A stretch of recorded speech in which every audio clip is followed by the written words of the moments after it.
থানার মধ্যে নেতা ছেলেকে তুলে এনে মেঘনাথের নৌকোস খুলে দিল গঙ্গা। হ্যাঁ বন্ধুরা, এটাই দেখা যাবে। গল্পের শুরুতে আমরা দেখতে পারবো গঙ্গা তার মা বাবার কথা শুনে ছুটে আসে। গঙ্গা এসে দেখতে পায় গঙ্গার বাবা গঙ্গার মার দোকানের জিনিসপত্র ছুঁড়ে ফেলে দিচ্ছে। গঙ্গা তার বাবার বলে, বাবা তুমি আমার মার একটা জিনিসও ধরবে না। তখনই গঙ্গার বাবা বলে, তুই এখানে কেন এসেছিস, কেন এসেছিস তুই? তখন গঙ্গা বলে, তুমি মায়ের জিনিসপত্র কেন ছুঁড়ে ফেলছো?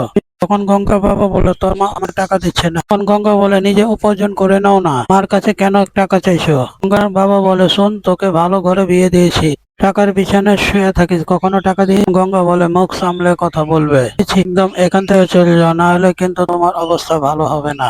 তখন ওর বাবা বলে, তুই আমাকে শাসাচ্ছিস, করছিস, তোর এত বড় সাহস, তোকে কিন্তু আমি মেরে ফেলবো। তখনই বলি আর গঙ্গা আরো বন্ধুরা এসে বলে, তুমি কিন্তু গঙ্গার সাথে এরকম কথা বলতে পারো না মেশো, তুমি এখান থেকে চলে যাও। তখন গঙ্গা বাবা বলে, কেন? আমি মালতীকে যা ইচ্ছে তাই বলবো, তোরা এরকম করবি না। তখন গঙ্গা মা গঙ্গাকে নিয়ে বলে, তুই এখানে আসলি কেন গঙ্গা?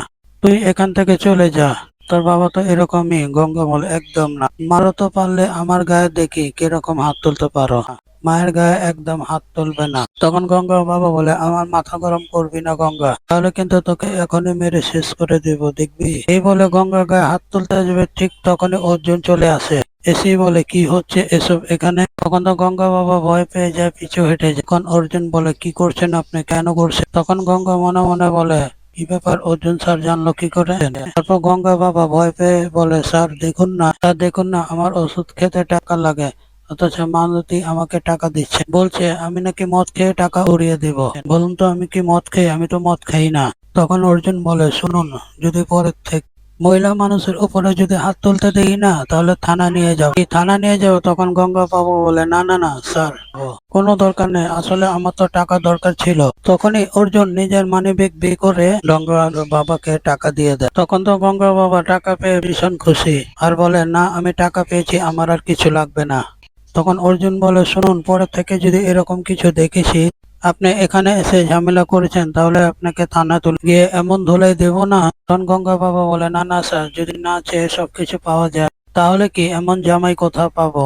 তখন এই বলে চলে গেলে গঙ্গার মা বলে, আমি ওর হয়ে তোমার কাছে হাত জোড় করে ক্ষমা চেয়েছি বাবা, তুমি টাকাটা দিলে কেন বাবা? ও তো মদ খেয়ে সব শেষ করে দেবে, তুমি কেন টাকাটা দিতে গেলে? আমার কতগুলো টাকা চলে গেল, এই লোকটা এরকমই, বলবো ওর জন্য আমার লজ্জা শেষ নেই। তখন অর্জুন বলে, না না, আপনি চিন্তা করবেন না, টাকা দিয়েছি, এখান থেকে গেছে তো আর কোনো ঝামেলা করবে না। তখন গঙ্গা অর্জুনকে বলে, স্যার আপনি কি করে জানলেন এখানে ঝামেলা হচ্ছে? তখন অর্জুন বলে, তুমি তো আমারে কিছু বললে না, তাই পিয়ালির কাছ থেকে জানতে হলো আর এখানে আসলাম।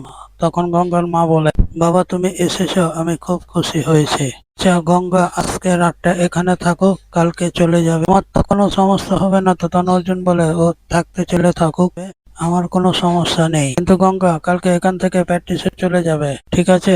তখন গঙ্গা বলে, ঠিক আছে। তারপর অর্জুন বলে, কোনো কিছু দরকার হলে, কোনো সমস্যা হলে আমাকে অবশ্যই বলবে। তারপর গঙ্গা বলে, ঠিক আছে স্যার, আপনি কোনো চিন্তা করবেন না। অর্জুন তখন গঙ্গা মাকে বলে, শুনুন, আমার ফোন নম্বরটা আপনার কাছে দিয়ে দিব, শুনুন, উনি যদি আবার এসে কোনো ঝামেলা করে তাহলে আপনি আমাকে ফোন দিবেন। তারপর দেখা যাবে অর্জুন গঙ্গাকে বলে, শোনো, এখানে থাকবে ঠিক, কোনো ঝামেলা জড়াবে না। আর তুমি লজ্জা কেন, বলতে চেয়েছিলে না, বলো তো, বলা উচিত ছিল তো। তারপর অর্জুন গঙ্গা মাকে কিছু টাকা দেয়। তখন গঙ্গা মা বলে, না না বাবা, টাকা দিতে হবে না। তখন অর্জুন বলে, আপনার ছেলে আপনাকে যে টাকা দিত আপনি নিতেন না? এখানে তো অনেকগুলো লোকসান হয়ে গেল, তো এইগুলো তো ঠিক করতে হবে, তাই আপনি টাকাটা হাতে রাখুন। তখন তো গঙ্গা মা খুব খুশি হয়ে যায় অর্জুনের কথা শুনে। থেকে গঙ্গা মনে মনে খুশি হয় আর বলে, অর্জুন স্যার খুব ভালো মানুষ, কিন্তু গঙ্গার কপালে তো কোনোদিন অর্জুন স্যারের ভালোবাসা জুটবে না, সম্মান জুটবে, উনি আমাকে খুব সম্মান করে। তারপর অর্জুন বারবার গঙ্গাকে বলে যায়, কালকে কিন্তু প্র্যাকটিসে চলে যান, উনি জানো তুমি প্র্যাকটিসে গেছে, এই বলে চলে। তারপর বুলি ওরা সবাই বলতে থাকে, কি ব্যাপার, অর্জুন স্যার তো বলে গেল প্র্যাকটিসে যেতে। তারপর গঙ্গা ওর মার জন্য জন্য রান্না করে আনে আর বলে মা এ নাও তো খাবার। গঙ্গার বন্ধুরা এসে বলে খাবারটা যা হয়েছে না। বলে আচ্ছা গঙ্গা, তোকে অর্জুন স্যার নিশ্চয়ই খুব ভালোবাসে। তখন গঙ্গা বলে জানিস তো, উনি আমাকে অনেক সম্মান করে। তারপর গঙ্গার মা গঙ্গাকে খাইয়ে দেয়। তারপর রাত্রেবেলা গঙ্গার মা আর গঙ্গা কথা বলছে। গঙ্গার মা গঙ্গাকে বলছে আমি জানতাম তোর বাপটা টাকা পেয়েছে না, ও আর আসবে না। তখনই গঙ্গা শুনতে পায় অনেক জোরে কেউ গান বাজাচ্ছে, গানের জন্য ঘুমানো যাচ্ছে না। তখন গঙ্গা মা বলে থাক না মা, দুদিন ধরে এরকম ঝামেলাগুলি চলছে। গঙ্গা মা বলে তোরা ঝামেলা করে লাভ নেই। গঙ্গা বলে কারোর তো প্রতিবাদ করতে হবে। ওদিকে নেতা ছেলেরা এসে গান বাজিয়ে নাচ গান করতে থাকে।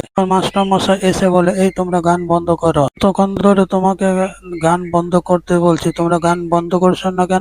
এই মিঠে গঙ্গা স্কুলে পড়াই, ছাত্রছাত্রীদের পরীক্ষা, ওরা তো পড়াশোনা করতে পারছে না। এত রাত করে এভাবে গান বাজালে বাচ্চারা পড়বে কি? এরকম করো না তোমরা, আস্তেও তো গান বাজাতে পারো কি করে? তখন এই মাস্টার মশাইয়ের সাথে বেয়াদবি করতে থাকে ছেলেগুলো। এদিকে বলি গঙ্গাকে বলতে থাকে দেখ না, ওই মাস্টার মশাই এই মন্ত্রী ছেলেদেরকে বলতে গেছে, এখন মাস্টার মশাইয়ের সঙ্গে খুব ঝগড়া হচ্ছে ওদের। তখন গঙ্গা বলে কি বলছিস তোরা, চল আমাদের সবাইকে যেতে হবে। তখনই সেখানে সবাই ছুটে আসে।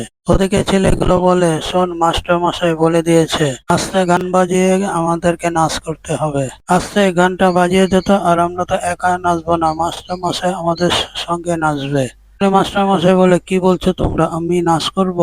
মাস্টার মশাই চশমা পাঞ্জাবি গুলো টেনে ছিঁড়ে ফেলে। এই বেয়াদবি দেখে গঙ্গা প্রচন্ড রেগে যায়। দলবল নিয়ে এসে লাঠি দিয়ে সবাইকে পিটাতে থাকে আর নেতার ছেলেকে টানতে টানতে থানা নিয়ে আসে। সবগুলিকে শুদ্ধ আর পুলিশ অফিসার দেখে তো চমকে যায়। দেখুন স্যার, ওরা জোরে গান বাজিয়ে মদ খেয়ে নাচ করছে আর মাস্টারমশাইয়ের সঙ্গে খুব খারাপ ব্যবহার করেছে। মাস্টারমশাই গায়ে হাত তুলেছে, ওকে আপনি অ্যারেস্ট করুন। তখনই অফিসার রেগে যায় আর বলে এই তোরা এগুলো করেছিস? তখন নেতার ছেলে বলে আমি কে তুমি জানো?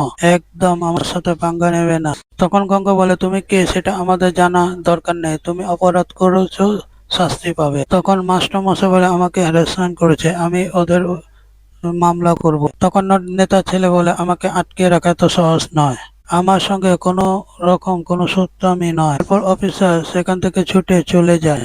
ওদিকে নেতার ছেলে মাস্টার মশাইকে ধমকাতে থাকে। তখন মাস্টার মশাই বলে শোনো, আমাকে না ভয় দেখিও না। তখন গঙ্গা বলে শোন, তোর মতন ছেলেদের আমি অনেক সাহায্য করেছি, তোকে আজকে দেখ না, তোকে অ্যারেস্ট করিয়েই ছাড়বো। ওদিকে অফিসার সঙ্গে সঙ্গে গিয়ে মেঘনাথকে ফোন করে। তখন মেঘনাথ ফোনটা ধরে বলে এত রাতে কেন ফোন করেছো? স্যার, এদিকে নেতা ছেলেকে তুলে আনা হয়েছে।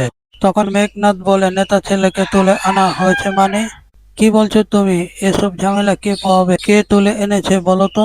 তখন অফিসার বলে গঙ্গা নামে একটি মেয়ে, ও নেতার ছেলেকে তুলে এনেছে। ওখানকার মাস্টার মশাই তার সঙ্গে অনেক অসভ্যতা করেছে এই ছেলে। তখন মেঘনাথ বলে হ্যাঁ ঠিক আছে, আমি না আসা পর্যন্ত তুমি পুরো ব্যাপারটাকে সামাল দাও, ঠিক আছে? তুমি কিন্তু কাউকে কিছু বুঝতে দেবে না।